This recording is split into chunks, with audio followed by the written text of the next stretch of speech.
concurrent shows at the new museum, George Condo and Linda Benglis have earned it my #1 museum pick on the 2%. I will dissect George Condo in the examination room that is this show. Analysis.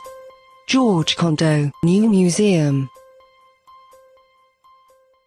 The centerpiece of the show is a wall 24 feet tall, 62 feet wide that contains 46 portraits painted between 1982 and 2010. Hung salon-style, a method of display begun in the early Renaissance, is most identified with the French salons of the 18th and 19th century. They are not arranged chronologically. Doing so frame to frame would require a wall 150 feet long and does not present any significant trend in scale over the last 3 decades. This method of display works particularly well because it doesn't look like the work of a single artist. Condo borrows directly and specifically from the entire history of painting. If you jump on the Uptown 6 train right here, about 11 stops north to the Metropolitan Museum of Art, you will see exactly what I mean.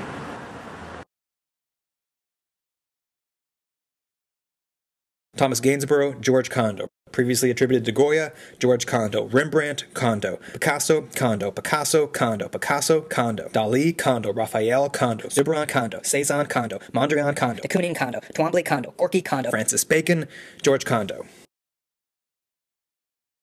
I organized the last chronological diagram of the wall in a proper timeline with paintings in columns by year, and then added all the other paintings in the show in their proper place. I then identified a specific influencing artwork or artist for nearly every work in the show and graphed the years of those paintings in comparison. What you see is an expanding megaphone of historical reference over the last 30 years, both into the present and deeper into the past. Here is that clump of Picasso reference. There are also major clumps of Francis Bacon here and William de Kooning here. What's interesting is how each of their abstractions of the human face relate. Condo has a very particular way of abstracting a face, as Nick demonstrated last week. Right there.